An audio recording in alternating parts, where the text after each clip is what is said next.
শ্রীধাম বৃন্দাবন। শ্রীধাম বৃন্দাবন। মা যশোদা একদিন বিকেল বেলা সন্ধ্যার আগ মুহূর্তে মায়ের কয়েকজন সখীকে সাথে নিয়ে চলছেন যমুনা তটে। গোপাল বলছে, মা আমিও যাব। নাসরবান্দা গোপাল অনেক চেষ্টা করছেন রাখার জন্য বাড়িতে, তাও শুনে না কথা। তারপরে বলে, সাথে চলো তাহলে। কি করছে জানেন? মা চলছেন তার সখীগণ সাথে, সাথে করে গোপালও আছে।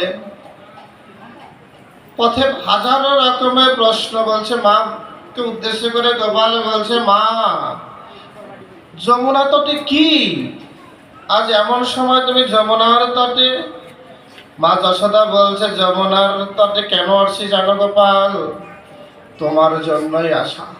আচ্ছা, আমার জন্য? আমি জানি না। বলছে, তুমি জানবে কিভাবে? তুমি তো ছোট।